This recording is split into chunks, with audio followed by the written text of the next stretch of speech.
어제도 오늘도 여전히 대한민국은 침몰하고 있습니다. 예외 자유, 종교의 자유를 빼앗기고 있는 그 상황 속에서도 여전히 정치 얘기를 하지 말라고 합니다. 여러분, 교회에서 정치 얘기를 하지 않는다면 과연 하나님의 통치는 교회 안에서만 이루어지는 것인가? 그렇다면 세상은 버려진 것인가? 그렇다면 우리가 세상에서 일하고 살아가는 것은 저주받게 되는 것 아닌가? 저는 되묻고 싶습니다. 좌파교회에서 정치 얘기를 하면 아무렇지도 않고, 좌파 목사가 탄핵 얘기하면 아무렇지도 않고, 복음을 지켜내는 우파교회에서 정치 얘기를 하면 정교 분리를 어겼다라고 말합니다. 교회 안에서도 그런 생각이 팽배합니다. 이게 문제입니다. 세상 사람들은 속을 수 있고 속을 수밖에 없지만 교회에 있는 사람들이 이것을 속는다는 것은 참 어려운 일입니다. 이들이 그런 생각이 어디서 나왔느냐? 이게 한국교회 타락에서 온 겁니다. 뭐냐? 교회에서는 내가 장로고 집사고 권사고 신도고 성도고 하나님 믿는 자들인데 세상에 나아가서는 하나님과 관계없이 삽니다. 여기서는 하나님을 찬양하고 예배하지만 나가서는 이 사람이 교회 다니는지도 모릅니다. 이게 타락입니다. 그러니까 교회에서 정치 얘기하지 말라는 이야기가 통하는 겁니다. 우리의 삶은 예배입니다. 여기서만 드리는 게 예배가 아니라 여러분의 삶의 자리에서 예배가 되어져야 됩니다. 여러분이 살아가는 이유가 먹고 살아가는 것 아니에요. 하나님의 자녀로서 살기 위해서 그 일을 하는 겁니다. 앞뒤가 바뀌어서는 안 돼요. 내가 이 직업에 충실해야 돼. 그렇죠? 직업에 충실해야죠. 하나님 직업적인 소명을 주셨으니까. 그러나 그 전에 난 누굽니까? 크리스찬입니다. 하나님의 자녀라고요. 그게 먼저라는 말입니다. 그래서 제가 일전에 판사 검사님들에게 올리는 글 했는데 별로 안 보더라고요. 한 명이라도 봤으면 참 좋겠는데. 왜요? 판검사 이전에 거기에 이해관계가 얽혀있기 이전에 난 누구라고요? 하나님의 자녀라는 사실을 놓치면 안 됩니다. 이게 이원화 돼버리니까 썩어버리는 것이고 이원화 돼버리니까 거룩을 놓치는 겁니다. 여러분들의 정체성을 명확하게 하십시오. 하나님의 자녀다. 저도 하나님 앞에 설 때 목사로 서는 경우는 거의 없습니다. 하나님의 자녀로 먼저 섭니다. 하나님의 자녀가 되지 않으면 목사는 할 수 없습니다. 하나님의 자녀가 우선순위 가장 첫머리에 있어야 되는 겁니다. 여러분들도 마찬가지입니다. 이게 안 되니까 우리가 거룩을 뺏겨버리는 겁니다. 거룩을 파괴하는 겁니다. 그리고 구별된 백성이 세상에서 유행과 풍조를 따라가다 보니 교회가 무너지는 겁니다. 하나님 이스라엘 백성을 광야로 보내셨음에도 불구하고 그 광야에서도 여전히 애굽을 보고 있습니다. 하나님을 보는 훈련을 그렇게 받아도 또 뒤를 돌아보며 애굽을 바라봅니다. 이러한 신앙이 될 때는 이것을 뭐라고 얘기하냐? 불순종하는 것이라고 말합니다. 여러분, 우리는 거룩한 존재입니다. 거룩해져야만 합니다. 순종해야 하는 존재입니다. 종은 생각하지 않습니다. 종은 주인이 말하는 걸 따라가는 겁니다. 그게 우리의 모습이에요. 근데 하나님 우리를 종으로 내버려 두지 않고 자녀 삼아 주셨잖아요. 그래서 기도하고 교제까지 해주게 해주셨잖아요. 그럼에도 불순종합니다. 한국교회가 야성을 잃은 이유가 여기 있습니다. 교회가 조금만 있어도 교회에서 새벽에 종을 쳐도 누가 뭐라고 하는 사람이 없었습니다. 그럼에도 불구하고 지금은 지난 교회에 있을 때 우리 간판을 거의 끄고 살았습니다. 간판이 눈이 부셔서 잠을 못 자겠답니다. 그래서 처음에 그때는 제가 자아가 좀 살아있어서 8시인데 벌써 주무세요? 제가 뭐 이랬던 기억이 납니다. 그래서 기도하다가 꺼버려! 셔터를 내려버렸습니다. 여러분, 교회가 이렇게 당하고 사는 시대가 돼버린 겁니다. 이제는 기독교가 된 지도 10년이 넘었습니다. 우리가 거룩의 맛을 잃어버렸기 때문입니다. 소금이 맛을 잃으면 어떻게 된다고요? 내버려지고 발에 밟히고 채이는 것밖에 없습니다. 말씀 그대로 이루어진 것이 한국교회의 지금 모습입니다. 여전히 교회 내에서 거꾸로 해석한 정교 분리를 붙들고 여전히 정치 얘기를 하지 말라는 한국 성도들은 알아야 됩니다. 우리 대한민국은 자유민주주의 국가입니다. 예배의 자유와 종교의 자유가 보장되어 있는 나라입니다. 그렇다면 이 대한민국은 중국 공산당과 친밀할 수 있을까요? 불가능합니다. 공산당은 우리가 어떻게 친밀할 수 있습니까? 중국에서 선교사들을 다 내쫓았습니다. 교회 십자가들을 다 뽑았습니다. 그리고 교회 시진핑 사진을 붙였습니다. 그리고 지금도 지하교회에 있는 분들이 잡혀갖고 있다는 소식이 들려옵니다. 선교사님들이 한 번에 대거로 쫓겨났던 때도 있었습니다. 그런데 이들과 우리가 친밀히 지낼 수 있느냐? 아니요. 천만에요. 지금의 정권이 공산주의를 향하고 있다는 것을 여전히 아직도 보지 못하고 있습니다. 공산주의는 유물론입니다. 만물의 근원을 물질로 보고 모든 정신 현상 안에서 벌어지는 일들도 물질의 작용으로 보는 것입니다. 그러니까 결국 보이지 않는 하나님은 없다라는 것입니다. 그리고 대놓고 하나님을 부정하고 대적하는 것이 유물론, 공산주의입니다. 이들과 우리가 친밀해질 수 있다? 불가능합니다. 하나님을 대적하는 세력이고 하나님의 법치로 살아가는 자들이 아닙니다. 우리가 일본 사람입니까? 대한민국 사람입니까? 우리가 중국 사람입니까? 대한민국 사람입니까? 뭘 봐서 대한민국이라고 할 수 있습니까? 생긴 거요? 약간 일본풍으로 생긴 분도 계신 거예요. 어떻게 알아요? 민증이요? 민증도 알 수 있죠. 근데 중요한 건 뭐냐면 태어난 것을 알 수 있죠. 근데 중요한 건 정체성입니다. 내가 무엇을 향하여 살아가느냐, 이것이 내 뿌리입니다. 그러니까 우리는 하나님의 법치, 하나님의 말씀 안에서 살아가는 정체성을 가지고 있는 자들, 그렇기 때문에 우리는 인본주의, 유물론, 공산주의와는 아예 섞일 수가 없는 존재라는 거죠. 공산주의는 더 나아가서 사탄을 섬기는 세력입니다.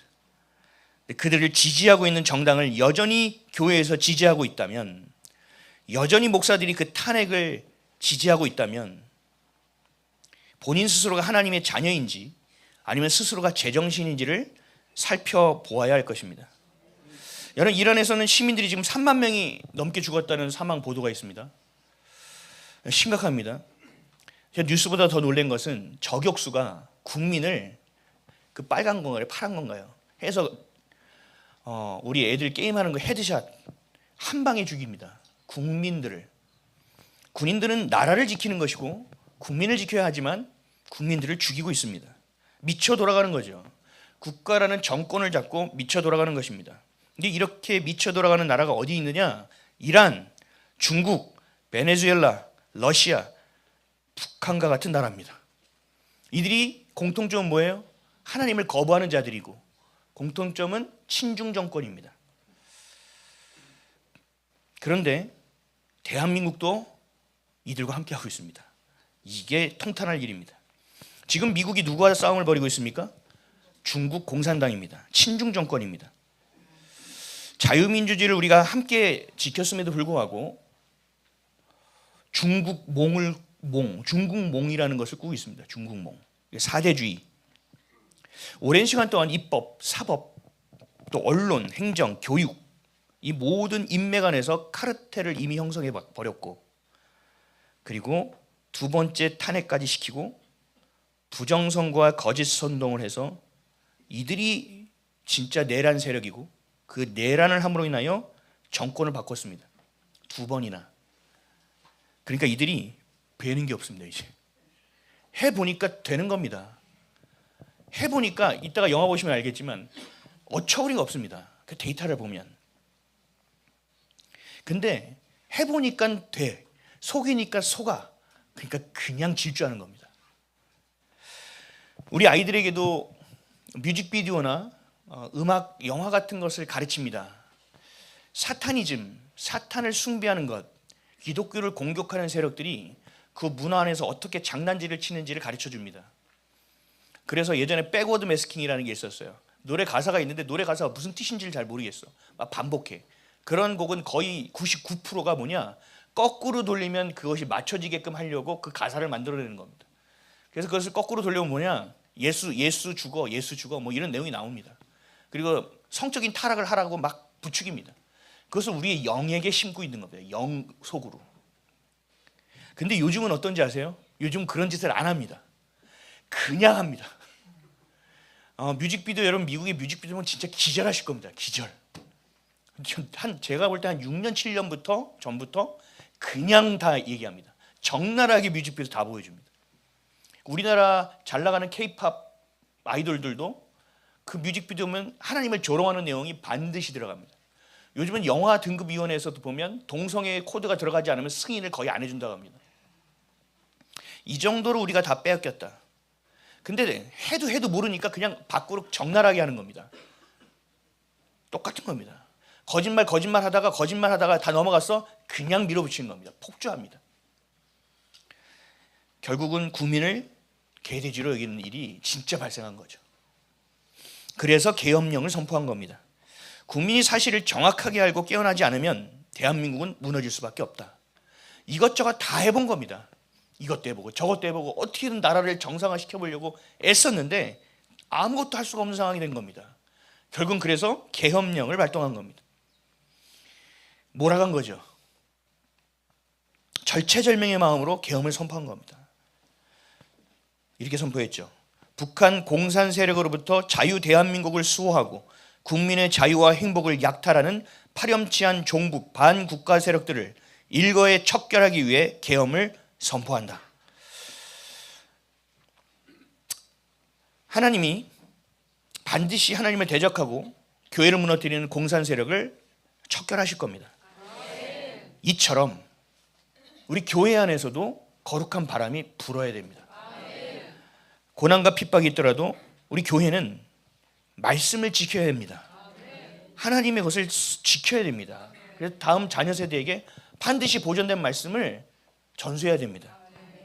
그래서 우리도 이 계엄과 같이 엄숙하게 선포해야 됩니다. 제가 이렇게 문구를 좀 가져왔습니다.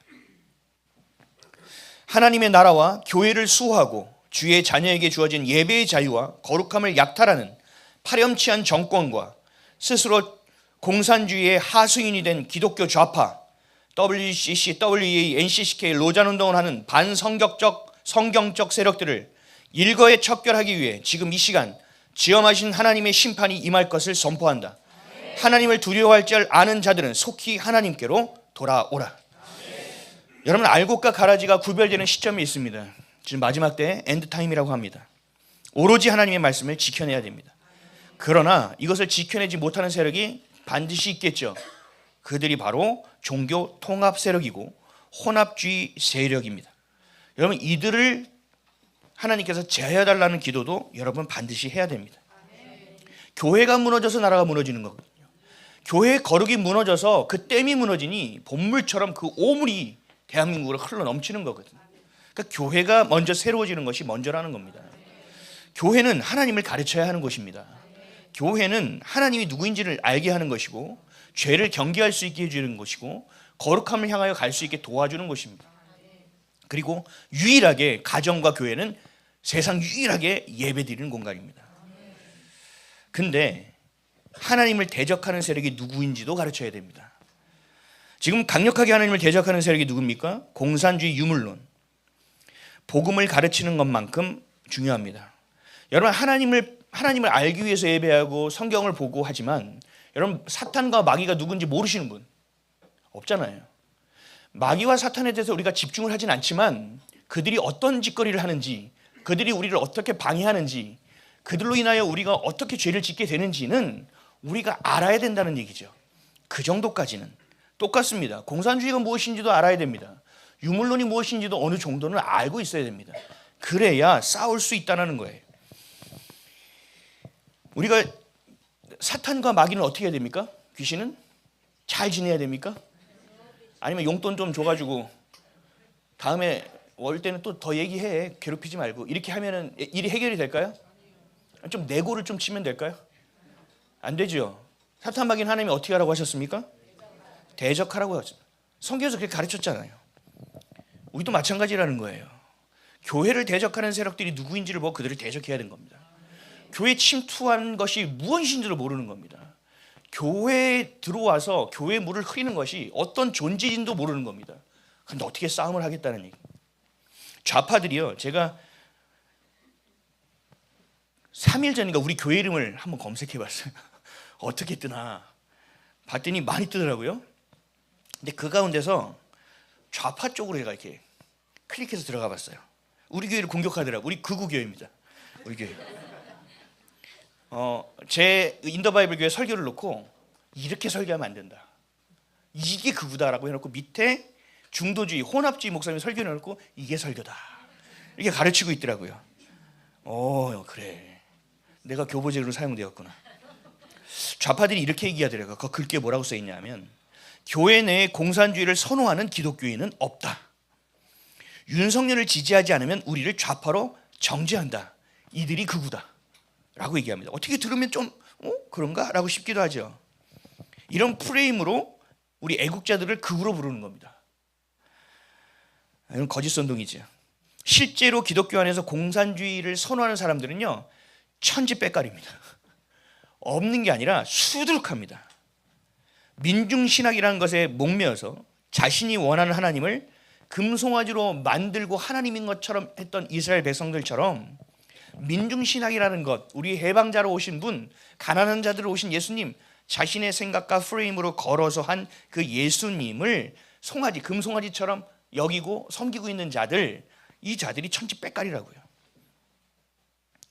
유신진화론을 주장하는 목사들도 있습니다. 유신진화론 들어보셨나요? 창세기 1장부터 11장까지는요 매우 중요합니다.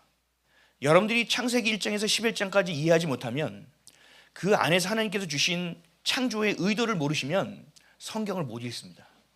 엮여지지 않습니다. 근데 창세기 1장에서 11장까지 내용이 신화적인 내용이다라고 얘기하는 겁니다. 여러분 잘잘법 듣습니까? 잘잘법? 예, 보시면 안 됩니다. 거기에 연세대 신학교 교수가 나와서 이런 얘기를 막 서슴없이 했습니다. 듣다 보니까 와, 말 되게 잘한다. 공부 되게 많이 한 것 같다. 설깃설깃 하더라고요. 유신전화는 뭐냐면 하나님이 창조하셨어. 오케이. 근데 진화된 것도 오케이. 그러니까 창조하신 는 다 수용해야 돼. 이게 쉽게 얘기하면 유신진화론입니다. 합리적이라고 생각합니다. 이게 합리적이지 않아? 우리가 과학이 이렇게 발달해서 지금 알게 된 거 아니야? 이게 좀 합리적으로 생각할 것 같은데, 그래 이렇게 진화된 거 맞잖아 라고 생각한다는 거죠. 아닙니다. 여러분 복음은요 합리적으로 안 됩니다. 복음은 합리적이지 않아요. 복음은 효율적이지도 않아요. 그냥 복음 진리인 거예요. 우리의 생각이 자꾸 들어가니 문제가 되는 겁니다. 질량보존의 법칙, 만유인력의 법칙, 그 사이에 진화론을 껴넣더라고요. 웃기지 말라고 해야 돼요. 이거는 질량보존의 법칙과 만유인력의 법칙은요, 그 법칙이 딱 만들어서 여기 오차가 없는 겁니다. 이거 그냥 진리처럼 되어 있는 겁니다. 하나님이 주신 이치로 되어 있는 겁니다. 진화론은 뭐냐? 그냥 이론의 하나일 뿐입니다. 근데 그것을 법칙 안에 집어넣어서 섞어버리는 겁니다. 그러니까 그럴듯한 과학적 이야기로 막 포장해버리는 거죠. 창세기 1장부터 11장까지 내용을 창조 이야기라고 말하고, 그 안에 있는 이념, 하나님의 이념을 믿는 것이 창조론을 믿는 것이다. 그러니까 마치 우리 문학적 은유 같은 거 막 넣고 어떤 것을 넣어서 인문학적으로 해석하는 겁니다. 창세기 1장부터 11장까지를. 창세기 1장부터 11장까지가 진리가 아니고 사실이 아니라면 여러분들 집으로 돌아가셔야 됩니다. 여러분들은 다른 종교랑 다를 바가 없습니다. 창세기 11장 1장에서 11장까지 우리가 믿게 되면 우리의 신앙은 유일하신 하나님을 향할 수 있습니다. 그리고 예수를 그리스도로 믿을 수 있고, 또 성령 하나님이 우리 안에 역사하신다는 사실이 실제 역사라는 것도 알게 됩니다. 매우 중요한 게 1장에서 11장까지라는 거죠. 이 창조의 이야기는 문화적 은유도 아닙니다. 어떤 이념과 하나님의 것들을 전달하기 위한 의도를 가지고 있는 것도 아닙니다. 서사라고 하죠. 그것도 아닙니다. 하나님이 이 땅을 왜 창조하셨는지에 대한 이야기입니다. 죄가 우리 가운데 어떻게 들어왔는지, 하나님이 우리를 어떻게 구원하신지에 대한 실제적인 이야기가 그대로 기록되어 있는 것입니다. 그래서 인본주의 학자들이 이렇게 섞어버려요. 하나님의 이념을 신념으로 받아들이고 그것을 믿음으로 받아들인 것이 종교다라고 얘기합니다. 여러분 어려울수록 가짜라고 보시면 됩니다. 어려울수록. 여러분 불교에서 오신 분 계세요? 칠정도 이런 거 읽어보셨어요? 저한테 누가 불교 서적을 4권인가 보내줬어요. 불교를 꼭 보셔야 됩니다. 이 깊이는 뭐 진리를 아셔야 됩니다. 그래서 보내줘 보세요 그랬어요. 첫 권을 보는데 한글인데 이해가 하나도 안 돼요. 너무 어려워요. 그래서 제가 썼어요. 대단하십니다. 저는 이런 건 못하겠습니다. 보냈어요. 하나님의 진리는요 굉장히 단순합니다. 하나님이 살리는 것이기 때문에. 근데 어렵게 꼬는 건 뭐예요? 거짓말. 그래서 이들이 창조 이야기 속에 뭘 얘기하느냐, 혼돈에서 질서로 바꾸고 어둠에서 빛으로 창조했다. 그래서 이것이 너무나 아름답고 너무나 멋진 일이다. 여러분 아멘이죠? 근데 그런 이야기다라고 풀어냅니다. 이게 바로 혼합주의라는 거야. 잘 보셔야 돼요. 하나님 말씀에 자신들의 생각과 자신들의 이념을 섞어 놓습니다. 그리고 진리의 문학과 은유기법으로 해석합니다. 그것이 바로 인본주의적 해석입니다. 결국 하나님의 창조 이념과 자연현상 속에서 진화한 것을 동시에 믿는 것이 유신 진화론이라고 합니다. 그러니까 하나님을 인정하지만 진화도 받아들이는 것, 과학이라고 인정하는 겁니다. 이 진화와 창조를 이 섞어 있는 자들을 전문 용어로 뭐라고 얘기하느냐? 혼미한 자들입니다. 혼미한 자들. 근데 우리 한국교회가 너무나 사랑하는 목사님 중에 한 명인 팀 켈러 목사님이 있습니다. 우리나라 교회 목사님들이 정말 사랑합니다. 팀 켈러 목사님을. 근데 이분도 유신진화론을 말한 적이 있습니다.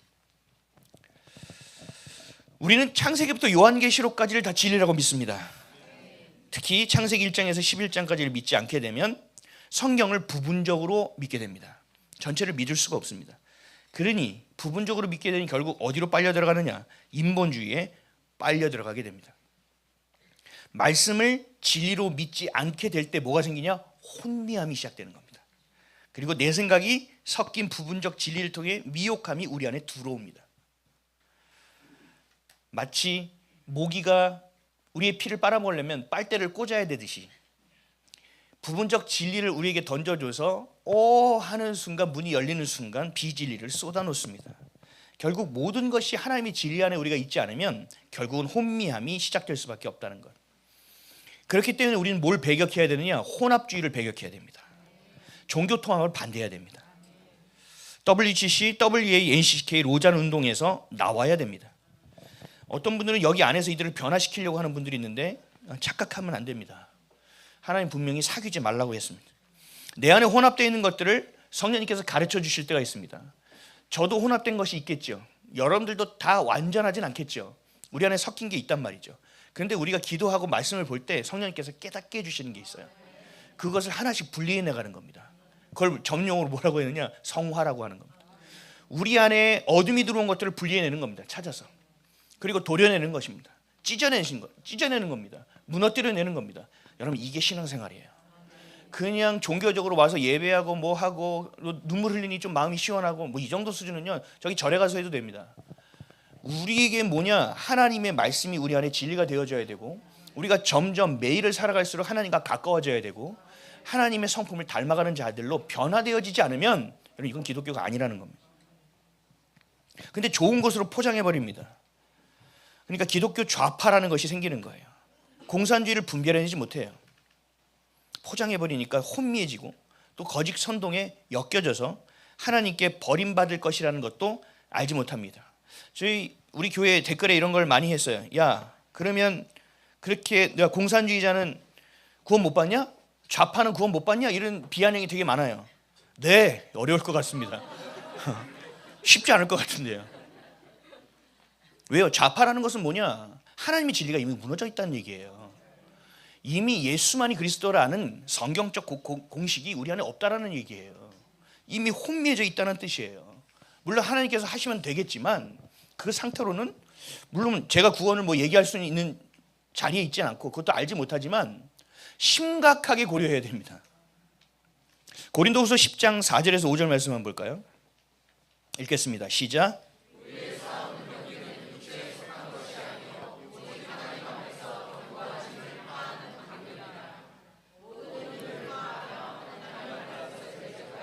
높아진 것을 다 파 모든 생각을 사로잡아 그리스도에게 복종케 하니. 아멘. 이 말씀을 잘 보셔야 돼요. 우리 안에 견고한 진이 세워져 있다는 겁니다. 우리의 경험과 우리 안에 상처와 우리가 배운 지식과 우리가 살아온 삶의 배경 속에서 나도 모르게 생겨진 나의 생각이라는 것이 있습니다. 그 틀이 하나님 앞에서는 견고한 진이 된다는 겁니다. 하나님의 말씀이 더 이상 들어가지 않는다는 겁니다. 더 쉽게 얘기하면 여러분들이 힘들고 어려워서 울타리를 만들어 놨습니다. 더 이상 누구는 들어오지 못해. 여긴 내 땅이야. 나 마음 아프게 하지 마. 울타리를 만들어 놨어요. 그런데 어느 날 보니 그게 담이 돼버린 겁니다. 담벼락이. 남이 못 넘어오지만 나도 못 넘어가 버리는 겁니다. 고립되는 거죠. 이 생각의 진이라는 것이 있어요. 근데 주님께서는 이 생각의 진을 파야 된다는 겁니다. 하나님 아는 것을 대적하여 높아진 것이라는 겁니다. 하나님의 지식, 하나님 아는 지식, 하나님이 내 안에 계신 진짜 하나님이라는 것보다 다른 것이 너무 많이 섞여 있다는 얘기를 하고 있는 겁니다. 그것들은 다 무너져야 됩니다. 여러분의 삶의 환경 속에서 만들어놓은 모든 옳고 그름과 여러분이 가지고 있는 그 경험치 안에서 세워진 벌어지는 일들을 버리시라고요. 그리고 뭘 취하라? 하나님이 기록해 놓으신 하나님 말씀을 취하라는 겁니다. 지금까지 내가 생각했던 판단의 기준이 이건 선하고 이건 악해 라고 얘기하는 것도 버려라. 성경에서 뭘 선으로 얘기하고 뭘 악으로 얘기하는지를 봐라. 남들은 뭐 대법관들 50억씩 해먹는데 야 내가 50만 원 정도 해먹은 거 가지고 누가 뭐라고 하겠냐. 이런 무식한 생각을 하면 안 된다. 하나님의 시선 안에서 무엇이 옳고 그르냐. 하나님은 뭐라고 하시냐. 죄의 유무를 보신다. 죄의 유무. 죄가 있느냐 없느냐. 넌 50억이니까 쟤는 목을 매우 세게 쳐라 이러고 하고 나는 50억이니까 살살 쳐라 뭐 이렇게 얘기하지 않으신다. 죄가 있느냐 없느냐를 주님께서 판단하신 기준이다. 그러니까 우리가 생각하는 죄의 기준조차도 하나님 것으로 바뀌지 않으면 우리는 여전히 죄 가운데 있을 수밖에 없다라는 얘기를 하고 계시는 겁니다. 우리 안에 섞여 있는 것을 반드시 분리해내야 된다. 우리 안에 있는 죄들을 자꾸 몰아내야 된다. 그것과 싸워내야 된다는 얘기입니다. 왜 목사들이 그렇게 뒤집어지고 왜 좌파 기독교인들이 이렇게 많냐? 자신의 생각과 자신의 사상과 자신의 경험을 버리지 않은 상태에서 하나님의 복음을 받아들이는 겁니다. 여전히 자기가 자기의 삶의 주인이면서 거기에 하나님의 말씀과 하나님을 거기에 곁들여 놓은 겁니다. 그러니까 하나님의 뜻을 따라 살아가는 자가 아니라 하나님을 이용하며 살아가는 자가 되는 겁니다. 자신의 죄를 합리화시키는 것이 기독교가 되어버리는 겁니다. 세상의 종교가 되어버리는 겁니다. 자신의 사상의 복음이 세워지니까 하나님 위에 서 있는 겁니다. 그러니까 건물이 우상이 되는 거고, 그리고 또 돈이 우상이 되는 거고, 또 성장이 우상이 되는 겁니다. 내 안에 있는 가난의 그 상처가 깨지고 끊어져야 내가 교회를 세우고 하나님이 교회 안에서 주셔도 이것이 내 지분이 없다라는 것을 명확하게 알 수 있는데, 내가 너무 가난하다는 상처가 있으니 이거 내 소유라고 자꾸 생각하는 겁니다. 그 목사는 잘못 길을 든 겁니다. 그럼 목사하면 안 됩니다. 목사가 되려면 자기 것이 다 깨져야 됩니다. 자기 것이 깨져서 하나님밖에 없는 사람이 되어야 돼요. 그게 안 되면 안 됩니다. 근데 목사만이 그런가요? 여러분들도 마찬가지예요. 여러분들 안에 그 뿌리가 예수 그리스도에게 꽂혀 있지 않으면 여러분들 열심히 살잖아요. 살아있으니 양분을 뭘 빨아들이겠어요? 세상 것의 양분만 빨아들일 거 아닙니까? 그럼 어떻게 자라요? 건강하게 자랄 수가 없죠. 열심히 교회는 다니고 예배는 드렸는데 내 안에 생각은 하나님의 것이 없는 겁니다. 내가 도무지 너를 알지 못하노라. 이런 말씀을 들으며 살면 안 되는 것이죠. 결국 이렇게 복음 밑에 자기의 사상 위에 복음이 세워지니까 결국 섞여버려서 뭘 하느냐? 에큐메니칼 운동이라는 거라는 겁니다. 에큐메니칼 운동 되게 멋있어 보이죠? 이게 종교 통합 운동이고 종교 혼합주의입니다. 자꾸 돈이 우상, 성장이 우상, 건물이 우상, 뭐가 우상, 자기 인정받는 거 우상 이렇게 돼버리니까 결국 안에 있는 진리도 섞어버리는 거예요. 아무렇지도 않습니다. 요한일서 5장 19절입니다. 시작.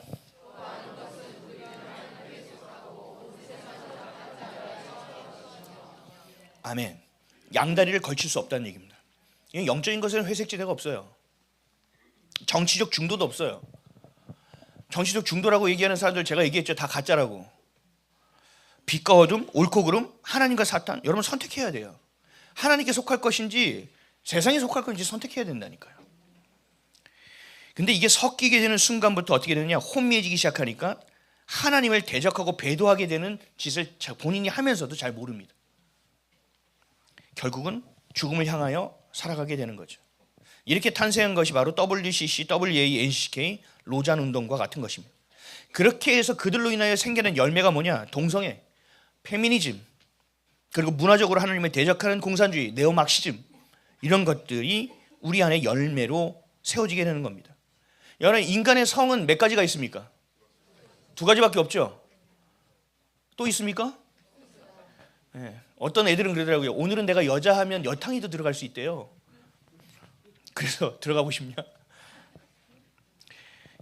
창세기 1장 27절입니다. 시작. 하나님이 자기 형상 곧 하나님의 형상대로 사람을 창조하시되 남자와 여자를 창조. 아멘. 남자와 여자밖에 없다니까요. 근데 찾아보니까 지금 성이 몇 가지 있는지 아세요? 20가지가 넘더라고요. 20가지.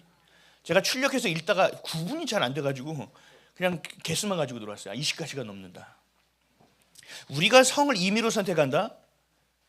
여러분 결세반대해야 됩니다. 동성애를 통해서 이들이 하고자 하는 일은 뭐냐?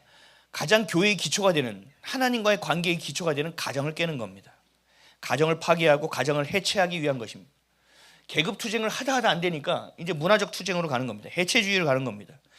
이 많은 사람들을 미혹시키는 겁니다. 그리고 법을 만듭니다. 그래서 공권력의 힘을 얻어서 강제적으로 집행하기 위해서 법까지 만듭니다. 그게 바로 뭐냐? 포괄적 차별금지법입니다. 포괄적 차별금지법은 성경적입니까? 반성경적입니까? 막아야 됩니까? 놔둬야 됩니까? 근데도 기독교 좌파들은 빨리빨리 제정하라고 합니다. 욕하지 마시고요.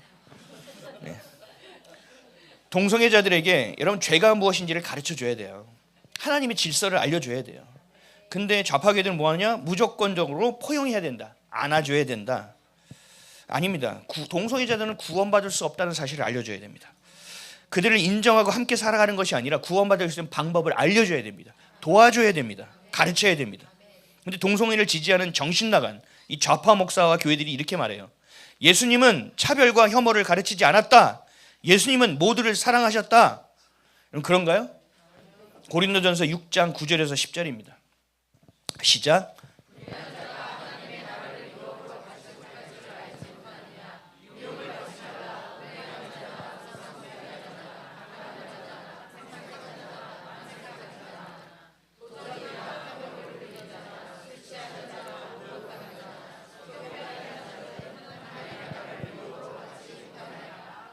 아멘이십니까? 유업으로 받지 못한다고요. 구원받지 못한다고요. 그러니까 결국 예수를 믿는 좌파교회가 얘네들도 속이는 겁니다. 정부만 속이는 것이 아니라 악한 사탄의 세력만 속이는 게 아니라 교회도 이렇게 속이고 있는 겁니다. 친부모가 자녀에게 너 동성애 되는 것을 엄마는 원치 않아. 그러면 어떻게 되느냐? 포괄적 차별금지법이 통과되면 그 엄마는 처벌이 가능해집니다. 교회 사역도 중지당할 수 있습니다. 2년 이하의 징역을 살 수 있습니다. 이행 강제금이 3천만 원입니다. 그 권고를 듣지 않으면 또 3천만 원을 부과할 수 있습니다. 그래서 듣지 않으면 또 3천만 원을 부과할 수 있습니다. 그래도 또 안 하면 또 3천만 원을 부과할 수 있습니다. 무한대입니다.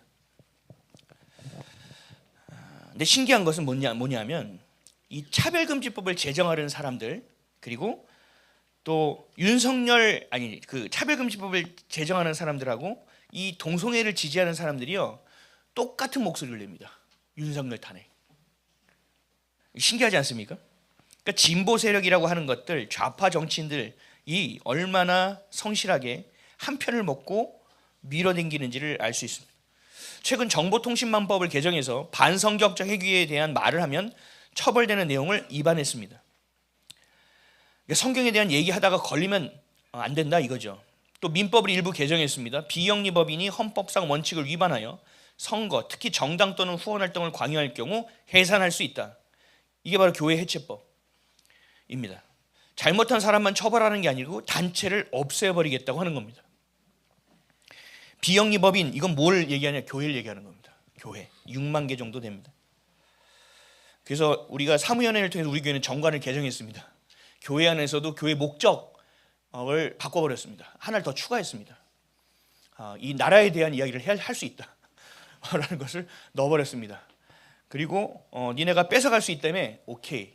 근데 그런 일이 발생했을 때 정관에 어디로 이 재산권을 넘긴다는 얘기가 없으면 나라에 귀속돼 버립니다. 그래서 어디에 넘긴다라는 것까지 해놨습니다. 너희들이 하면 우리도 한다라는 거죠. 여러분 이 모든 게 뭐냐? 핵심 뭐냐? 교회를 해산하겠다는 겁니다. 교회를 해체버리겠다는 겁니다. 더 이상 자기의 마음대로 하겠다는 거죠.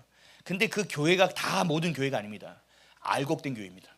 진짜 교회만 노리는 겁니다. 그러니까 여러분들이 이제 알곡을 보기가 더 쉬워졌습니다. 저 정권의 핍박을 받네? 좋은 교회구나.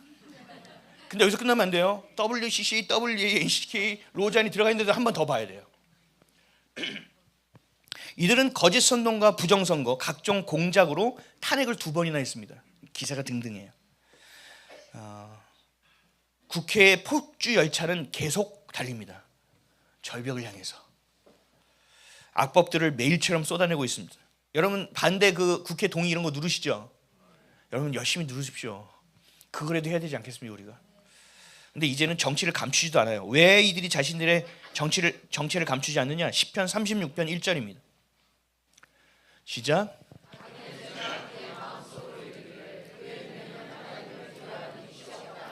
하나님을 두려워하지 않는다는 거예요. 이들은 더 이상 하나님 두려워하지 않아요.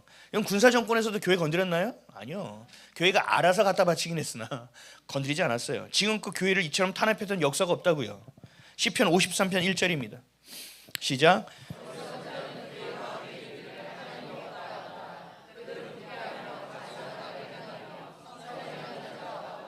그래서 미쳐 날뛰는 겁니다. 그래서 벌받을 줄 모르고 하나님의 징계와 채찍과 하나님의 일하심, 심판이 없다라고 생각하니 미쳐 날뛰는 겁니다. 역사를 보면 하나님의 채찍이 임할 때까지 하나님의 나라와 교회가 유린당하는 모습을 볼 수 있습니다. 여러분 박근혜 대통령 때도 마찬가지예요. 세월호 사건 있죠. 너무 마음이 아프죠. 저도 참 많이 울었어요. 지금도 그 내용을 보면 막 눈물이 나요. 너무 슬퍼요. 그래서 저희 아이들한테도 그렇게 얘기했어요. 선생님 말을 잘 듣는 애들만 다 죽은 것 같은데 야 이거 도대체 우리 애들한테 어떻게 가르쳐야 될까? 어떻게 말을 해야 될까? 참 고민을 했던 시간들이 있었습니다. 모든 국민의 슬픔이었고 애통함이었고 아픔이었죠. 그런데 이것을 나라를 획책하는 이 반정부 세력, 이 공산당들은 어떻게 이용하느냐? 이 아픔과 슬픔을 분노로 몰아갑니다. 원인을 찾지 않고 그냥 탄핵하는 것으로 밀어붙입니다. 몰아간다는 거죠. 여러분 태블릿 PC 그때 나왔던 거 가짜인 거 아세요? 그래요? 수준들이 모르는 사람 많은데. 근데 그 촛불을 들고 그걸 가지고 국민들을 선동했었습니다. 그러니까 결국 법정에서 증거로 채택도 안 됐죠. 가짜니까. 여러분 국정농단이라는 증거가 하나도 없었습니다. 근데 박근혜 정권은 힘도 없이 거짓에 의해서 무참하게 무너져 버렸습니다. 만약에 그때 유튜브가 있었으면 이렇게 무참하게 넘어지지 않지 않았을까? 치밀한 계획을 가지고 대통령을 내란 우두머리로 몰았고 무당의 말을 듣는 대통령으로 몰아갑니다. 지금도 댓글을 보면 그래요. 목사가 돼가지고 무당짓 하는 그 윤석열을 지지하냐? 저한테 이렇게 얘기해요. 이태원 참사가 있었죠. 이태원 참사 안에서도 원인과 잘못을 밝혀야 함에도 또 국민의 아픔과 슬픔을 분노로 몰아갑니다. 이들이 또 입에서 나온 게 뭐였어요? 윤석열 탄핵이었습니다. 똑같습니다. 똑같은 레파토리입니다. 박근혜 대통령은 세월호 침몰 시간부터 7시간 동안 뭐 했냐? 윤석열 대통령은 이태원 최초 신고 후 4시간 동안 뭐 했느냐? 여러분 똑같습니다. 그리고 나중에 밝혀졌죠. 이 모두가 북한의 지령이 있었다는 사실. 그럼에도 국민들은 잘 모릅니다. 그리고 이들에게 국민은 안중에도 없습니다. 진실을 밝히려고 하는 자들은 어떻게 됐어요? 의문사합니다. 여러분 영화보다 더 영화 같은 일이 우리나라에서 벌어지고 있는 겁니다. 이사야 5장 20절에서 23절 보겠습니다. 시작.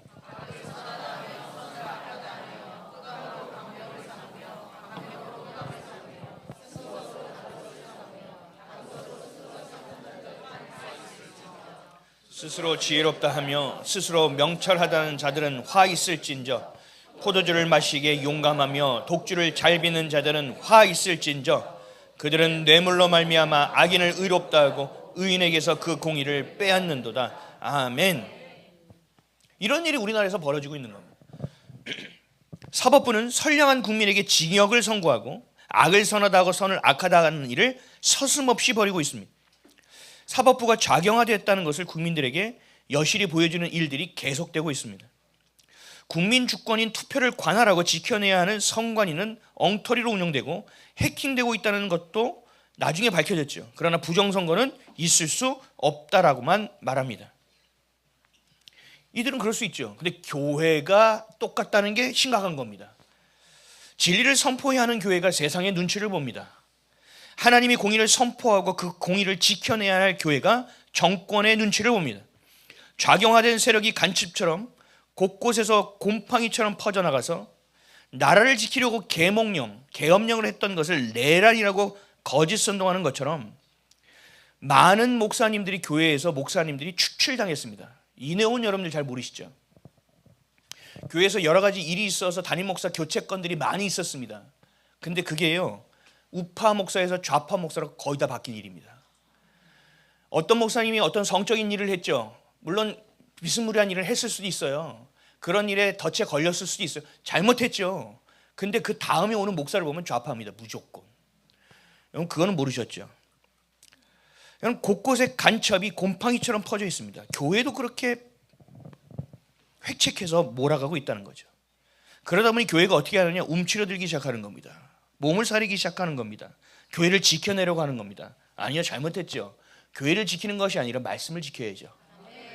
그리고 교회만 지키려고 하다 보니까 쪼그라들기 시작합니다. 목소리를 내지 못하기 시작합니다. 막 큰 교회 목사님들 막 핸드폰 뺏어가니까 자기 치부가 다 드러나가 버리니까 어떻게 해요? 아무 말도 못합니다. 하나님께서 악한 자 앞에서 움츠리라고 했습니까? 하나님께서 교회를 지키라고 하셨습니까? 아니요. 하나님 정확하게 말씀하십니다. 대적하라. 야고보서 4장 7절에서 8절입니다. 시작. 그런즉 너희는 하나님께 복종할지어다. 마귀를 대적하라. 그리하면 너희를 피하리라. 하나님을 가까이 하라. 그리하면 너희를 가까이 하시리.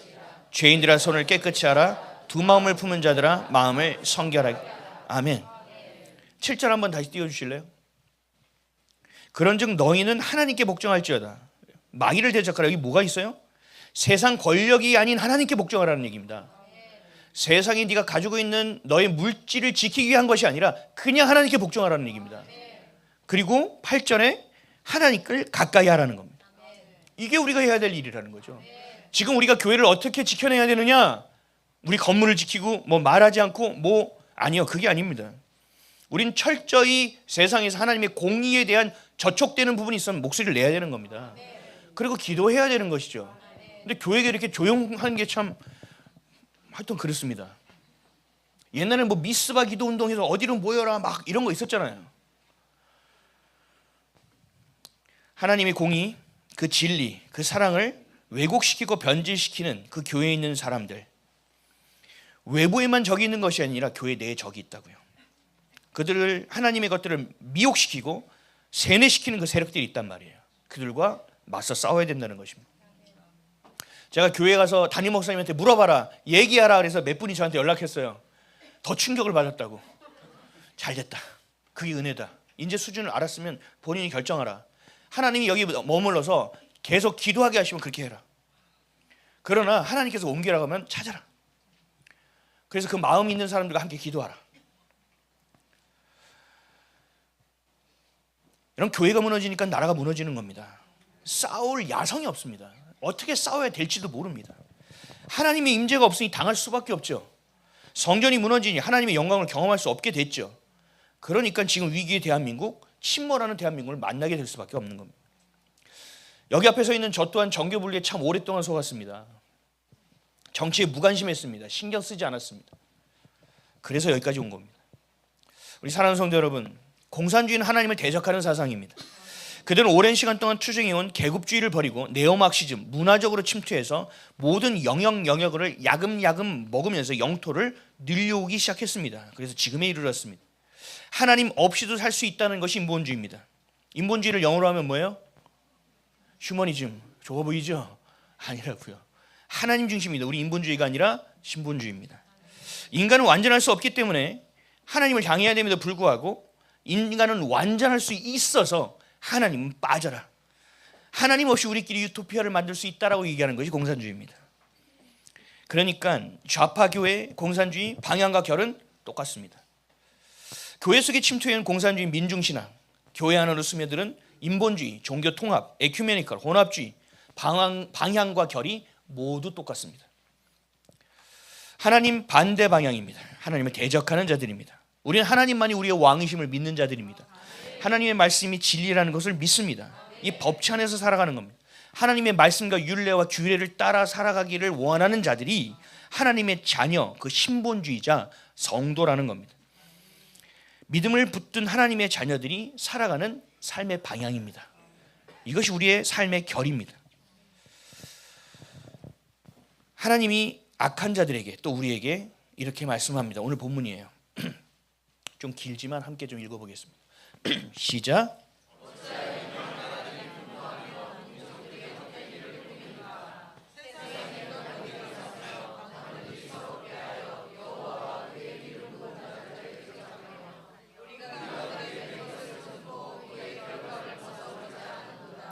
하늘에 계신 이가 웃으시며 주께서 그들을 비웃으시리로다. 그때 분을 바라며 진노하사 그들을 놀라게 하여 이르시기를 내가 나의 왕을 내 거룩한 산 시온에 세웠다 하시리로다. 내가 여호와의 명령을 전하노라. 여호와께서 내가 이르시되 너는 내 아들이라. 오늘 내가 너를 낳았도다. 내게 구하라. 내가 이방 나라를 내 유업으로 주리니 내 소유가 땅끝까지 이르리로다. 내가 철장으로 그들을 깨뜨리며 지글같이 부수리라 하시도다. 그런즉 군왕들아 너희는 지혜를 얻으며 세상의 재판관들아 너희는 교훈을 받을지어다. 여호와를 경외함으로 섬기고 떨며 즐거워할지어다. 그의 아들에게 입맞추라. 그렇지 아니하면 진노하심으로 너희가 길에서 망하리니 그의 진노가 급하심이라. 여호와께 피하는 모든 사람은 복이 있도다. 아멘. 어찌하여 이방 나라들은 분노하며 민족들이 헛된 일을 꾸미는가? 하나님이 그들을 비웃으시리로다. 하나님은 주무시지도 않고 졸지도 않으십니다. 하나님 오늘도 두 눈을 부릅뜨고 큰 소리로 명하고 계십니다. 여러분 느껴지십니까? 하나님의 그 진리, 그 말씀을 우리는 돌아가야 됩니다. 좌파든 우파든 예수파가 중요하다 라고 아멘을 할 수도 있지만 잘 들어야 돼요. 회색지대에 있는 중도의 신앙은 가짜입니다. 피하려고 하는 겁니다.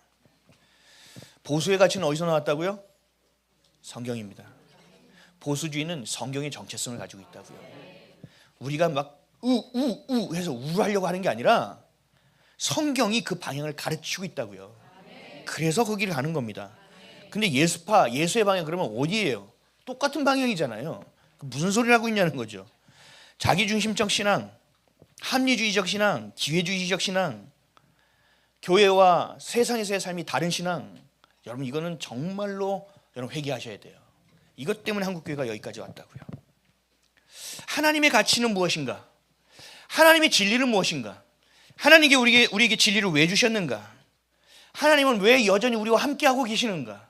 하나님은 왜 우리에게 빛과 소금의 직분을 맡겼는가? 하나님은 왜 교회를 이 땅 가운데 이 어둠 가운데 세우셨는가?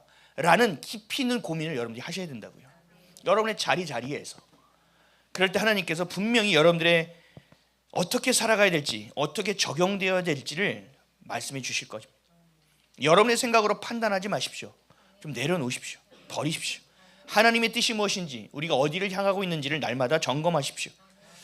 교회를 다녀도 믿음을 가져도 아둔하고 미련한 자들에게 하나님은 심판하실 수 있습니다. 하나님을 두려워하셔야 됩니다. 하나님의 계획하심과 섭리하심으로 하나님은 매일매일 하나님의 시간표에 맞춰서 채워가고 계십니다. 이루어가고 계시고 성취하고 계십니다. 그 어떤 것도 하나님의 계획에 방해되어서는 안 됩니다. 저와 여러분도 방해되어서는 안 됩니다. 전 어떤 사람이 어려움이 처해 있어요. 저걸 도와야겠다. 전 늘 멈춥니다. 하나님께 묻습니다. 왜요? 지금 하나님이 저 형제에게 지금 고난을 주셔서 하나님의 일을 하고 계실 수도 있거든요. 내가 방해해서는 안 되는 거죠. 내가 생각하는 선과 하나님이 생각하는 선은 다르단 말입니다. 그러면 내가 어디에 개입할 것인가? 내가 어디서 멈춰 있었을 것인가? 하나님께 물어야 된다는 거죠. 이들만 하나님의 계획을 방해하는 것이 아니라 우리도 하나님의 계획을 방해할 수 있다는 사실을 반드시 인지하셔야 된다는 겁니다. 교회와 성도가 거룩을 잃어버리고 세상을 향하고 세상과 별반 다르지 않게 되었을 때 우리는 반드시 차이게 되어 있고 망하게 되어 있고 밟히게 되어 있는 것입니다. 지금처럼 참혹한 결과가 우리 안에 주어질 수 있다는 것입니다. 공산당이 나라의 권력을 잡으면 국민은 주권을 빼앗기게 됩니다. 노예처럼 살아가야 됩니다. 그것처럼 교회가 진리를 빼앗기면, 여러분들 한 명 한 명이 그 진리를 빼앗기면 여러분들은 거짓 선지자를 거짓으로 어기지도 못할 뿐만 아니라 그들을 통하여 영원한 죽음 속으로 빨려 들어갈 수 있음을 반드시 인지하셔야 됩니다. 근신함으로 깨어 있으십시오. 피곤하고 어려워도 완주해야 됩니다. 아침에 일어나지 못하더라도 여러분 몸을 뒤집어서라도 이불 속에서 무릎을 꿇으십시오. 어떤 상황 가운데서도 하나님께 물으십시오. 지금 당장 결정해야 돼. 아우 배 아파. 화장실을 가서라도 5분이라도 벌어서 기도하시란 말이에요. 순간순간 여러분 급하게 결정하면 안 돼요. 하나님의 뜻을 방해해서는 안 돼요. 하나님의 계획을 오늘도 나를 통하여 이루실 수 있는 그 삶의 내 모습을 내가 갖추고 있어야 된다는 얘기입니다. 공산주의는 우리가 대적해야 될 세력입니다. 친중 친북하는 세력은 우리가 대적해야 될 세력입니다. 교회는 반드시 거룩의 과정 속에서 더 새로워져야만 할 것입니다. 그럴 수 있도록 하나님의 말씀을 연구하십시오. 하나님의 말씀대로 살아내십시오. 그리고 목소리를 내셔야 합니다. 하나님의 나라가 침노당하는 것을 더 이상 침묵하고 방관해서는 안 될 것입니다. 코로나 때와 같이 미련하게 당해서는 안 됩니다. 끝까지 예배의 자유를 지켜야 합니다. 끝까지 대한민국의 자유를 지켜내야 됩니다. 하나님이 교회답게, 여러분 성도답게, 또 하나님의 자녀답게 예배의 자유를 지키고 대한민국의 자유를 지켜내는 확신 있는 정체성으로 살아내는 한 주 되시기를 예수 그리스도의 이름으로 축복합니다.